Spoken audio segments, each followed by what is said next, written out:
Asia cup 2025 का टी20 format वाला आज का ये चौथा मैच जो कि पाकिस्तान और ओमान के बीच में दुबई इंटरनेशनल क्रिकेट स्टेडियम की सेम उसी मैदान पर खेला जाएगा जहां पर आपने देखा इंडिया और यूएई का मैच जो खेला गया, जहां पर सेकंड इनिंग की तो चांस ही नहीं आई, क्योंकि ओवरऑल ही अगर आप देखेंगे तो टोटल 20 ओवर का गेम ही नहीं हो पाया। दोनों टीमों का मिलाकर के इंडियन टीम ने जो 57 का लक्ष्य मिला था उस मैदान पर, उसको उन्होंने 5वें ओवर में ही वहां पर लक्ष्य को साध लिया और चौथे ओवर में ही तो निश्चित तौर पर वो मौका बना ही नहीं कि पता चलता कि सेकंड इनिंग में यहाँ पर ड्यू गिरेगी कि नहीं गिरेगी। हालांकि सूर्य कुमार यादव जो कप्तान थे इंडिया के, उन्होंने टॉस जीत करके जब पहले फील्डिंग करी थी तो उन्होंने बोला जरूर था कि यहाँ पर थोड़ा बहुत चांस है ड्यू गिरने का, लेकिन उतना है नहीं। लेकिन क्या एक्चुअली में आज के इस मैच में ड्यू गिरेगी कि नहीं गिरेगी, उसका जो भी साइंस है उसको समझेंगे, पिच रिपोर्ट को देखेंगे, दोनों टीमों की तरफ से कौन से प्लेयर बेस्ट होंगे और कौन से प्लेयर कितनी टीमों में होंगे। बेसिकली चूंकि हमको 6 टीमें बनानी होती हैं तो कौन कौन से प्लेयर कितनी कितनी टीमों में हमको रख करके चलना है और आज की 6 टीमें बनानी है फ्री टू प्ले कॉन्टेस्ट के लिए। तो पूरा वीडियो अगर आप देख लेंगे शुरू से अंत तक आपको एक एक चीज क्लियर हो जाएगा। और जैसा मैंने आपको बताया कि दुबई के मैदान पर आज का यह मैच 12 सितंबर को रात को 8 बजे से भारत के समय के हिसाब से खेला जाएगा, लेकिन वहां की लोकल टाइम होगी शाम को 6:30 बजे से, यानी कि बेसिकली एक रात का ही मैच है। जहां पर जो पहला मुकाबला इंडिया और यूएई का खेला गया सेम इसी मैदान पर, हमने क्या देखा कि कुछ इस तरीके की पिच यहां पर देखने को मिली जो कि नेचर में पूरी तरह से ड्राई थी। यहां पर अगर हम बात करें ना तो 4 mm की थिक ग्रास थी, जो कि अगर आप देखें तो अबू धाबी से भी ज्यादा थी। और ये जो थिकनेस ऑफ ग्रास होती है ना, वो काफी हद तक होल्ड तो करती है मिट्टी को। हालांकि ये जो पिच थी उसमें कई सारे क्रैक्स भी हमको देखने को मिले थे। और ये जो 4 mm की थिकनेस वाली ग्रास थी और जो ड्राई पिच थी उसमें कुछ हमको सम बेयर पैचेस भी देखने को मिले, जो कि निश्चित तौर पर अगर उस जगह पर गेंद पिच करती तो गेंद बल्ले पर फंस करके आती। और वो चीज हमने देखा कि जो इतनी थिक ग्रास थी पिच के ऊपर, हल्के फुल्के जो क्रैक्स थे और जो बेयरनेस थी जगह जगह पर जो पैचेस थे, उसने अच्छी खासी इंडियन स्पिनर्स को टर्न दिलाई। ना सिर्फ लेग स्पिनर्स ने वहां पर गूगली अच्छा खासा टर्न कराया अपनी, अगर आप देखें तो जो ओवरऑल जो लेग स्पिन बॉलिंग होती है उसको तो टर्न कराया ही कुलदीप ने भी और वरुण चक्रवर्ती ने भी। और साथ ही साथ यहाँ पर जैसा मैंने को बताया कि जिस तरीके का वेदर यहाँ पर होता है फिलहाल अभी रिसेंट टाइम में,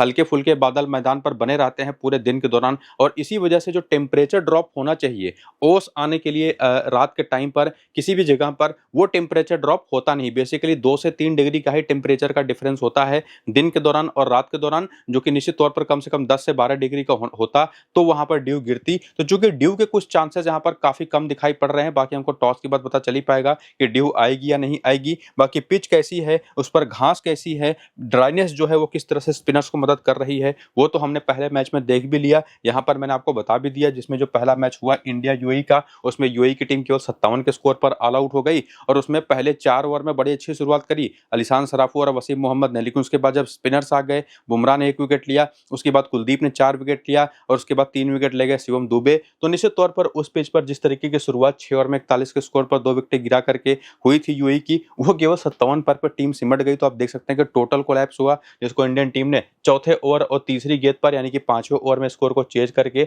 1 विकेट केवल गंवा करके मैच को जीत लिया। तो बेसिकली इसके अलावा भी अगर आप चाहें तो और भी कुछ मैचेस के स्कोर कार्ड यहाँ पर आप देख सकते हैं, जो कि बताएगा आपको कि बैटिंग के लिए तो पिच काफी बेहतर होती है, लेकिन बॉलर्स भी यहाँ पर गेम में हमेशा बने होते हैं। तो ओवरऑल एक बैलेंस नेचर की पिच होती है, जहां पर चूंकि ड्यू आती है इस तरीके के इस टाइम पर आनी चाहिए। अगर आसमान पर बादल नहीं होता है बिल्कुल भी पूरे दिन के दौरान और टेम्परेचर 40 प्लस का होता है, तो जो कि फिलहाल तो अभी आता दिखाई नहीं पड़ा है, लेकिन जनरली यहाँ पर स्कोर चेंज होते हैं आसानी से। पिछले 6 में से 5 बार स्कोर चेंज हुआ है, जिसमें स्पिन को 20 और पेस को 43 विकेटें मिली हैं। इनिंग के हिसाब से देखेंगे तो ज्यादातर विकेटें पहली इनिंग की ही अंदर आई हैं। वही बात, चूंकि ड्राइनेस होती है पिच में और जो ग्रास की थिकनेस है वो पहली इनिंग अंदर गेंद को होल्ड करते, तो वो स्कोर बन ही नहीं पाता कि यहाँ पर डिफेंड हो पाए ज्यादातर मौकों पर। तो इस तरह से पिच को समझ लेने के बाद, हालांकि इसके बावजूद टॉस के बाद भी ये देखना पड़ेगा कि सेम वही इंडिया यूएई वाली मैच की पिच होगी या कोई डिफरेंट फ्रेश ट्रैक मिलेगा इस मैच के लिए। उसका अपडेट आपको मैं टॉस के बाद टेलीग्राम और व्हाट्सएप पर दे दूंगा। वेदर के बारे में बता दूंगा, ड्यू का अपडेट दे दूंगा गिरेगी कि नहीं गिरेगी, और साथ ही साथ मेरी अपनी जो फाइनल 6 टीम बनेगी वो भी टेलीग्राम और व्हाट्सएप पर दूंगा। तो जाकर के दोनों को ज्वाइन करिए। लिंक इनका इसी वीडियो के डिस्क्रिप्शन में और कमेंट बॉक्स में जो पिन किया हुआ कमेंट है वहां पर आपको देखने को मिल जाएगा। तो जाइए लिंक्स को क्लिक करके टेलीग्राम और व्हाट्सएप को ज्वाइन कर लीजिए। फिलहाल यह है आपके सामने पाकिस्तान की टीम का प्लेइंग 11 और बैटिंग ऑर्डर, जिसमें अगर आप बात करें पावर प्ले के बॉलर और डेथ ओवर के बॉलर्स कौन कौन से होंगे उनके नाम भी आप देख सकते हैं। बाकी लंबा चौड़ा स्क्वाड है जिसमें बेंच पर जो प्लेयर बैठे दिखाई पड़ेंगे उनके नाम भी यहाँ पर आप देख सकते हैं। और पूरी बैटिंग ऑर्डर में या इवन जो पूरा का पूरा स्क्वाड है उसका अगर आप करियर देखना चाहें तो करियर का सारा वो डेटा, इंटरनेशनल टी20 क्रिकेट कैसा इनका गया है और अनुभव कितना है, वो आप यहाँ पर देख सकते हैं। जिसमें एक और चीज आपको देखनी है, जैसे फॉर एग्जांपल अगर मैं बात कर लूं यहाँ पर सैम अयूब की 41 टी20 मैच खेल चुके हैं, 816 रन है, 22 का ही केवल एवरेज है, 8 विकेट भी ले चुके हैं, लेकिन ये जो 22 का एवरेज है पहली इनिंग के अंदर 26 का होता है, सेकंड इनिंग के अंदर केवल 15 का है। तो जनरली सेकंड इनिंग की बैटिंग में अभी तक पूरे करियर में कुछ खास कमाल कर नहीं पाए हैं। हालांकि सैम अयूब की जो यूटिलिटी है as a off spin bowler भी बैटिंग करने के साथ साथ, और वो भी ओमान जैसी टीम के खिलाफ, वो जो इनका करियर रहा है वो बताता है कि ये पहली इनिंग की बैटिंग सेकंड इनिंग की बॉलिंग हुई तब तो निश्चित तौर पर कप्तान के भी बेहतर ऑप्शन हो सकते हैं। एज ए प्लेयर तो आपके लगभग हर टीम में होंगे, लेकिन ये भी कम से कम क्लियर है कि चूंकि सेकंड इनिंग में यहाँ पर ड्यू के चांसेस बनते तो स्पिनर्स के साथ बॉलिंग उतनी मिली ना, लेकिन ये one of the best option है जो कि पहले बैटिंग ज्यादा बेहतर करते हैं सेकंड इनिंग के मुकाबले में। ठीक उसी तरह से बाकी बैटर्स का भी बैटिंग एवरेज पहली इनिंग का सेकंड इनिंग का आप देखते चलेंगे तो इसमें डिफरेंस काफी अच्छा खासा आपको दिखाई पड़ेगा। मोहम्मद हैरिस का भी, हसन नवाज का भी, और उसी में जो बॉलर्स हैं ना, जैसे इनकी अगर आप विकेटों की संख्या देख लें, जैसे फॉर एग्जांपल यहाँ पर शाहीन अफरीदी को ले लें या हैरिस रऊफ को ले लें। जैसे हैरिस रऊफ के 89 मैच में 124 विकेटें हैं टोटल टी20 में, लेकिन इसमें से पहली इनिंग में जितनी भी बॉलिंग करी है इन्होंने और जितनी उसके दौरान विकेटें चटकाई हैं, ऑन एन एवरेज 14 गेंदें इनको लगी हैं, वहीं पर सेकंड इनिंग में 17 गेंदें लगी हैं। हालांकि इसमें कोई बहुत बड़ा डिफरेंस है नहीं, आप कह सकते हैं दोनों इनिंग के बेहतरीन बॉलर, लेकिन पहली इनिंग में फ्रीक्वेंसी इनकी विकेट निकालने की ज्यादा है।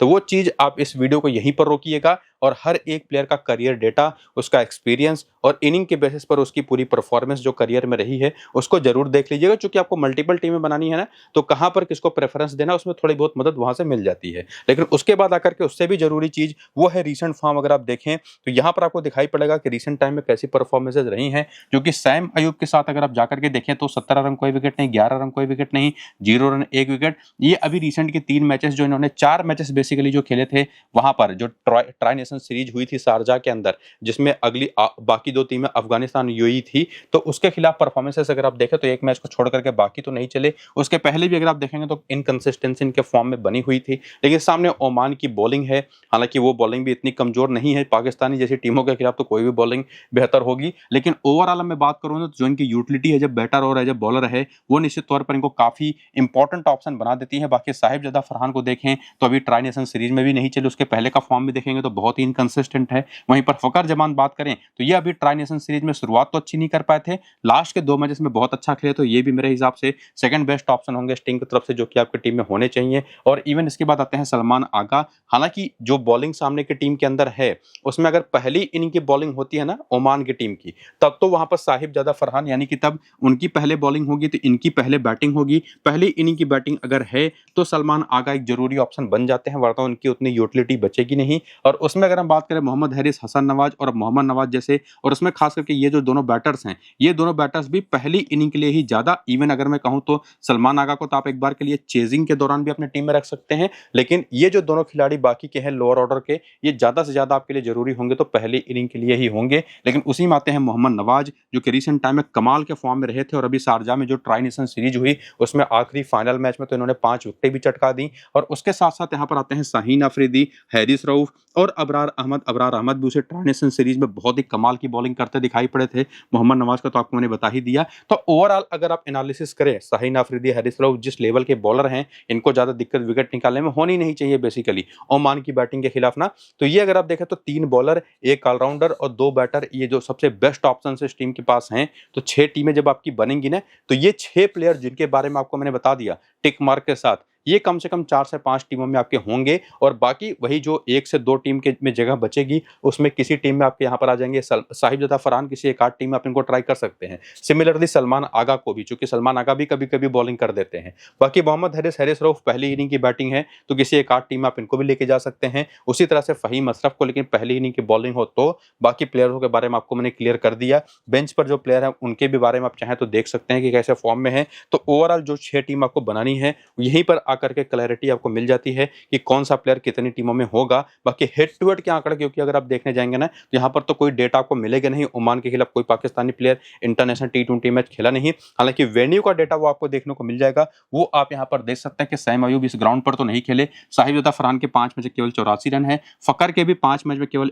25 मैच में केवल 21 का बैटिंग एवरेज, यानी कि लंबा चौड़ा इतिहास है यहाँ पर इनका खेलने का, लेकिन स्टिल परफॉर्म नहीं कर पाए हैं। और इसके साथ साथ सलमान आगा भी यहाँ पर नहीं चले। मोहम्मद हैरिस, हसन मोहम्मद नवाज यहाँ पर खेले नहीं। मोहम्मद नवाज के आंकड़े 28 में 33 विकेट 242 रन है। इसके बाद फ़हीम अशरफ के 15 मैच में 13 विकेट है, बहुत ही एवरेज परफॉर्मेंस। लेकिन शाहीन अफरीदी के 17 मैच में 25 विकेट हैं, हारिस रऊफ के 12 मैच में 16 विकेट हैं। बेंच पर भी हसन अली जैसे प्लेयर हैं जो परफॉर्म करते रहे हैं। तो वेन्यू पर तो ये 3 प्लेयर ही बेहतर करता दिखाई पड़े, और जैसे सामने की टीम की बॉलिंग एक्सपेक्टेड है उसकी वजह से ही फ़खर जमान, सैम अयूब भी इंपॉर्टेंट हो जाते हैं। और पहली इनिंग की बैटिंग हो तो निश्चित तौर पर कुछ लोअर ऑर्डर के बैटर्स भी ट्राई किए जा सकते हैं। ये चीज़ आपको मैंने क्लियरिटी के साथ बता दिया है। बाकी प्लेयर बैटल अगर आप देखें पाकिस्तानी बैटर्स की, सैम अयूब स्पिन बॉलिंग बहुत अच्छी खेलते नहीं, लेग स्पिन पर 45 गेंद पर 77 रन बना करके अपने टी20 करियर में 4 बार आउट हो चुके हैं। इसके अलावा लेफ्ट आर्म ऑर्थोडॉक्स पर 44 गेंद पर 60 रन बना करके 3 बार।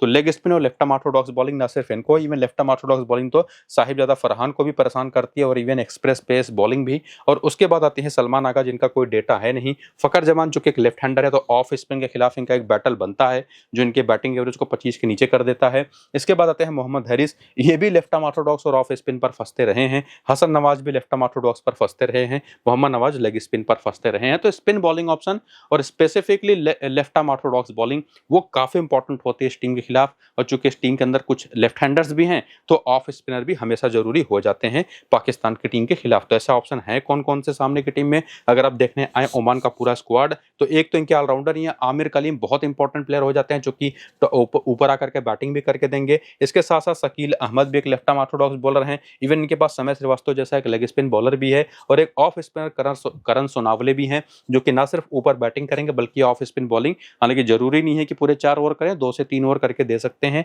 और बाकी इनकी जो बॉलिंग, मोहम्मद इमरान है, हसनैन शाह है, फास्ट बॉलिंग है, विनायक शुक्ला है, विकेट कीपर बैटर है, मोहम्मद नदीम भी हैं, थोड़ी बहुत बॉलिंग कर देते हैं ऑलराउंडर के तौर पर। बाकी ये दोनों ओपनर्स हैं। बेंच इनका आप देख सकते हैं, पावर प्ले में कौन करेगा, डेथ में बॉलिंग कौन करेगा, उनके नाम आप देख सकते हैं। और साथ ही साथ जैसे पाकिस्तानी टीम का आपने पूरा डेटा करियर का देखा था, ठीक उसी तरह से ओमान के इन प्लेयर्स का भी देख लीजिए कि कैसा करियर इनका टी20 फॉर्मेट के अंदर रहा है और इनिंग के बेसिस पर कैसा चला है, वो भी आप देख सकते हैं। जिसमें निश्चित तौर पर सैंपल साइज कई प्लेयरों का काफी छोटा है, जिसमें एक प्लेयर तो है आर्यन बिस्ट जो कि अभी तक केवल वनडे क्रिकेट ही खेले हैं, वो भी डोमेस्टिक वनडे क्रिकेट। तो उनका भी डेटा वीडियो को रोक करके जरूर देखिएगा। लेकिन उसके बाद आकर के अगर आप रिसेंट फॉर्म देखें, तो इस पूरी टीम को एनालाइज अगर आप करें कि कैसे फॉर्म में हैं, तो Jatinder Singh as a top order batter, ये कुछ उस तरीके के प्लेयर हैं कि आते ही शॉट्स खेलना शुरू कर देते हैं, लगे तो लगी, वरना निश्चित तौर पर तुरंत आउट होकर चले भी जाएंगे। लेकिन अगर आप फॉर्म इनका देखें तो 42, 27, 100, 4, 51, 28, 7, 14, 82 नाबाद, तो फॉर्म में तो हैं, ये बात तो काफी हद तक क्लियर है।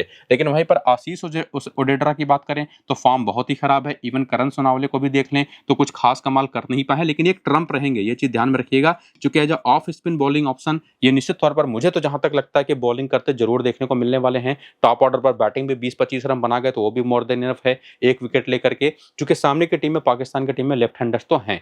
और उसके बाद यहाँ पर आते हैं Aamir Kaleem, one of the most important player इस टीम के, जिनको मैं 6 टीमें बनानी है अगर, तो उसमें से ओमान की तरफ से तो लगभग 5 से 6 टीमों में ये होंगे। ये बात काफी हद तक क्लियर है। बाकी फॉर्म आप इनका देख ही सकते हैं, ओवरऑल ठीक ही ठाक है, एज अ बॉलर ज्यादा कामयाब रहे हैं। इसके बाद आते हैं हम्माद मिर्जा, थोड़ा नीचे बैटिंग करते हैं लेकिन अगर आप फॉर्म देखेंगे तो ठीक ठाक ही है। इसके बाद आते हैं मोहम्मद नदीम, एक और ऐसे प्लेयर जो ऑलराउंड की भूमिका निभाते हैं और साथ ही साथ अपनी दाहिने हाथ की तेज गेंदबाजी और अपनी बैटिंग दोनों से अगर आप देखेंगे तो रिसेंट टाइम में काफी ठीक ठाक से फॉर्म में रहे हैं। तो ये वो सेकंड बेस्ट ऑप्शन इस टीम की तरफ से है। सिमिलरली आमिर कलीम, जो कि निश्चित तौर पर आपकी 5 से 6 टीमों में, कम से कम 5 टीमों में तो जरूर होने चाहिए ओमान की तरफ से। इसके बाद आते हैं विनायक शुक्ला, बहुत नीचे बैटिंग करते हैं, हालांकि रन इन्होंने बनाए हैं रिसेंट टाइम पर। इसके बाद शकील अहमद हैं, और चूंकि ये लेफ्ट आर्म ऑर्थोडॉक्स बॉलर हैं, जबरदस्त फॉर्म में भी हैं, तो इनको भी मैं आपको उसी तरीके के हाई कैटेगरी प्लेयर में रखूंगा ओमान की तरफ से, खास करके जो कि कम से कम 4 से 5 टीमों में तो आपके जरूर होने चाहिए। इसके बाद समय श्रीवास्तव का फॉर्म में देखेंगे तो काफी बढ़िया है।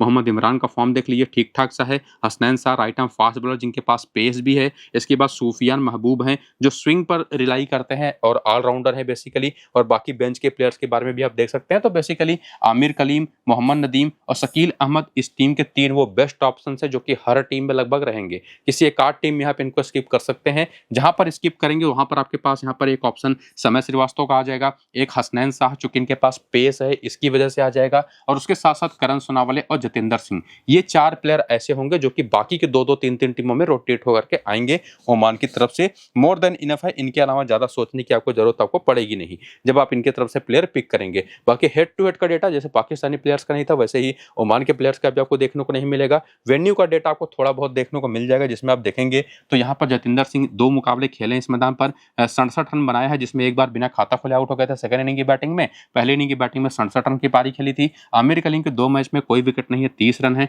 मोहम्मद नदीम के 4 मैच 77 रन, केवल 2 विकेट है। तो सैंपल साइज कुछ खास अच्छा है नहीं, लेकिन फिर भी जो है वो जतिंदर सिंह को काफी इंपॉर्टेंट बना देता है। और उसके बाद अगर आप आकर के प्लेयर बैटल देखें, इनके बैटर्स की भी वीकनेसेस को समझें, तो उसमें जतिंदर सिंह है, ये भी लेफ्ट आर्म ऑर्थोडॉक्स पर फंसते हैं। 12 बार आउट हो चुके 173 गेंद पर केवल 195 रन बना करके, जो 15-17 के आसपास का एवरेज दिखाता है। आशीष उजेड्रा ये राइट आर्म मीडियम पेस पर आउट होते हैं। इसके साथ साथ बात करें आमिर कलीम, ये भी ऑफ स्पिन और लेफ्ट आर्म ऑर्थोडॉक्स पर फंसते हैं। लेफ्ट आर्म ऑर्थोडॉक्स पर करण सोनावले ने भी विकेट दे रखा है अपना। तो लेफ्ट आर्म ऑर्थोडॉक्स बॉलिंग इस टीम के खिलाफ भी बड़ी इंपॉर्टेंट है, जो कि मोहम्मद नवाज के रूप में सामने की टीम में है। हमाद मिर्जा का, मोहम्मद नदीम का कोई डेटा नहीं मिलेगा, विनायक शुक्ला का भी कोई डेटा फिलहाल मिलेगा नहीं, क्योंकि ज्यादा टी20 जिन्होंने खेले हैं नहीं। लेकिन फिर भी ये बात तो कम से कम क्लियर है कि पाकिस्तान की ही टीम फेवरेट है, जीतेगी वही टीम।